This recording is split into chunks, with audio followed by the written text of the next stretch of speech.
At so ayan, hi guys! Welcome back sa channel natin at eto nga ay usapang Mihawk muna tayo, Queen Candle at pati na rin kay Imo Sama. Sa paglabas nga ng chapter 1184 ay eto na, bilang nagsilabasan, nagsiangatan yung mga theory patungkol dito kay Mihawk, kay Imo at saka nga kay Queen Candle. So tignan natin kung ano-ano yung mga recent nga na usapan patungkol rito. At eto ay simulan nga natin kay Mihawk muna pati na rin dito kay Queen Candle. So ang tanong nga rito ay may kinalaman ba etong si Mihawk dito kay Queen Candle? So kumbaga, ano yung relasyon ng dalawa na to? Meron nga ba o wala? So hindi na rin siguro lingid sa inyong kaalaman nga ngayon nga yung usap-usapan na itong si Mihawk sinasabi na baka nanay niya itong si Queen Candle. So ano yung pinagbasihan dyan? So walang ibang pinagbasihan dyan kung hindi itong mga sound effects dyan na nakita nga dito sa may ulo na nito ni Mihawk at pati na rin dito dun sa may bandang binti ni Queen Candle. So dito sinasabi na katakataka na parang parehas ata itong sound effects na nilagay nga ni Oda dito nung sa introduction ni Mihawk pati na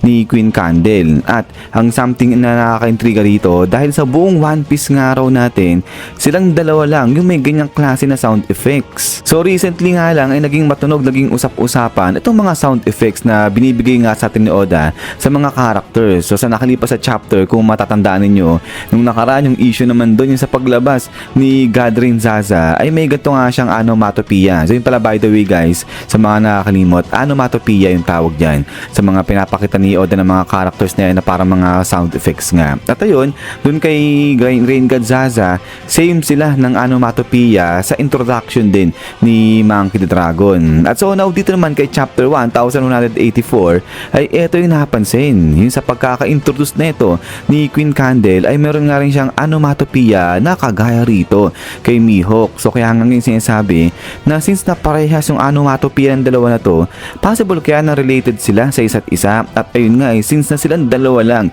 yung may ganyang klase na onomatopoeia sa lahat ng character sa mundo ng One Piece natin. So kaya dito na nga ngayon pumapasok yung mga iba't ibang mga theories, yung mga speculations na sinasabi na baka naman itong si Mihawk talagang anak nito ni Queen Candle. Pero syempre, marami yung nag-disagree dyan kasi nga raw itong si Mihawk sa pagkakatanda ng marami, 43 years old siya. So paano mangyayari na magiging nanay niya itong si Queen Candle ang tanda na nga niyan. So ang nakita rito na possible na sagot kung talagang totoo nga raw na anak ni Queen Candle itong si Mihawk, posibleng mangyari yan kung itong si Queen Candle ay talagang legit siya, totoo na isang Holy Knight at meron nga siyang covenant o yung marka na tinatawag na Abyssal Covenant. So alam natin yung Abyssal Covenant na nga na yan na which is kapag meron ka niyan ay magkakaroon ka nga ng immortality. So ito yung isa sa nakikitang dahilan o paraan kung paano nangyari na itong si Mihawk anak nito ni Queen Candle. Pero sa ibang banda naman o sa isang side, sinasabi na baka naman kaya parehas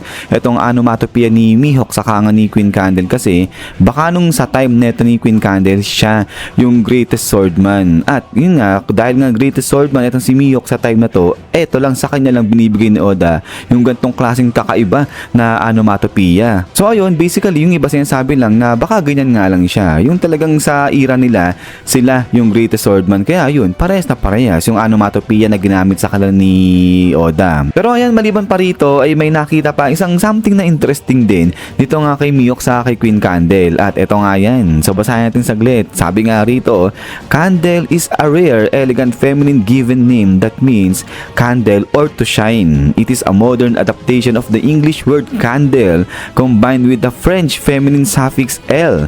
The root stems from the Latin word candir, kung di ako nagkakamali ng pronunciation dyan, which translates to glow or to shine. At eto nga ang sinasabi dyan, kapansin-pansin dahil nga sa mundo ng One Piece natin, sino lang daw ba yung naglalakbay yung may daladalang kandila madalas? Di ba nga, etong si Mihawk yan at ito makikita nga yan dito sa bangkang sinasakyan niya. Ayan, napaka-simple lang. Hindi nga ganun kasimple. Ang angas nga nito ni Mihawk Naglalakbay siya habang may mga kandila dyan na nakatirik sa kanyang bangka. So dito naman sinasabi na baka naman kaya ganyan yung gustong itsura ni Mihawk sa kanyang bangka, yung may mga kandilang nakatirik kasi yung mga kandila na yan nga yung nagre-represent dito sa kanyang ina na si Queen Candle. Pero yun nga ang tanong dyan, kayo guys, naniniwala ba kayo na itong si Queen Candle, nanay yan ni Mihawk, posible nga ba mangyari yan? Sa kaya ito, lagi siyang may mga dala-dala na kandila para nga nagsisimbolize yan para sa kanyang ina. So now, dahil nga rito, kung sinasabing anak nga ni Queen Candle ito si Mihawk, ibig sabihin lang yan,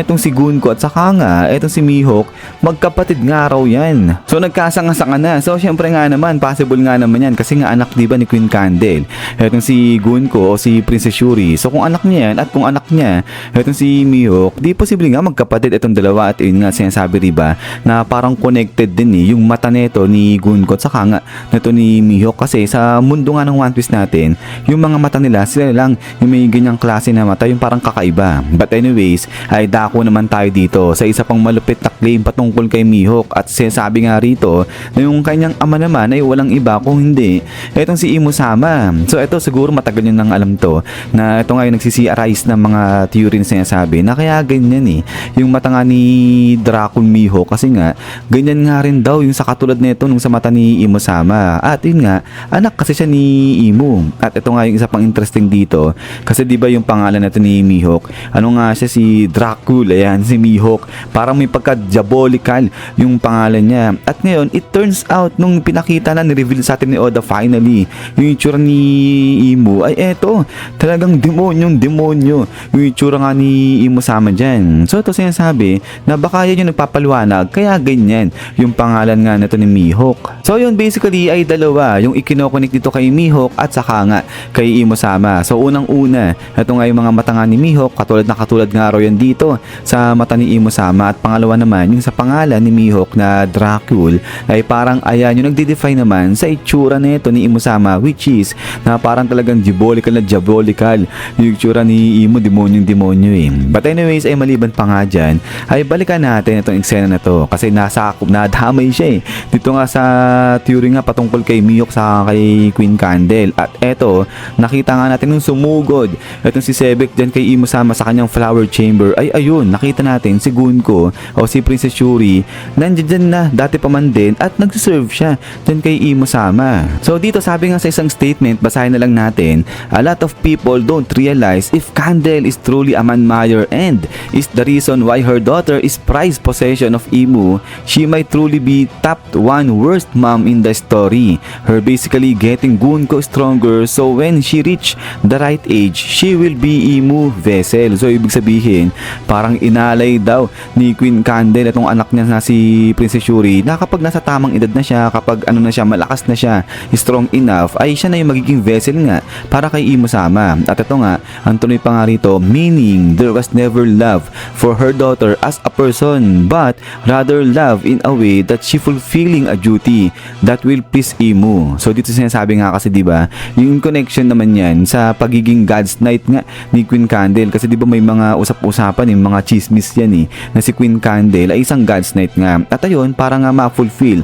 yung kanyang duty ay eto nga, ibinigay niya etong si Gunko dyan kay Imu-sama para nga kapag malaki na yan at malakas-lakas na ay siya na nga yung gawing vessel ni Imu-sama. Pero dito na nga rin pumapasok yung sinasabi na baka posible niyan itong si Imu-sama, yan talaga yung tatay nito ni Gunko, kasi nga kung titignan nga dyan, kung papansinin, talagang kakaiba yung mata ni Gunko. At ayun ay wala tayong ibang naisip nga raw na karakter kasi nakakaiba yung mata, kundi etong si Imu-sama lang. So in short, pagdating dito sa anak ni Imu na sinasabing etong si Mihawk yan, hindi lang si Mihawk yung nag-iisang anak niya, kung hindi pati etong si Gunko. So ganun pa rin, sinasabi ng magkapatid etong si Mihawk at saka nga si Gunko, at yung kanilang ama ay etong si Imu-sama. So grabe, napakatindi, napakalupit ng idea na nga na to pero yun nga guys ay kayo ba?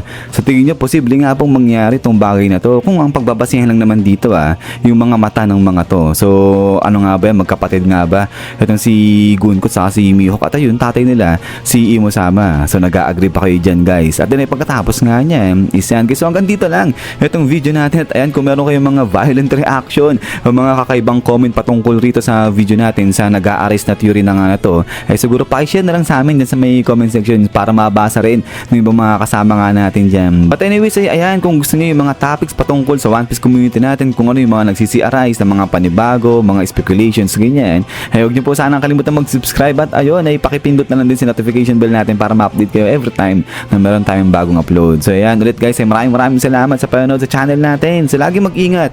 God bless niyo lahat at kita-kits tayo ulit.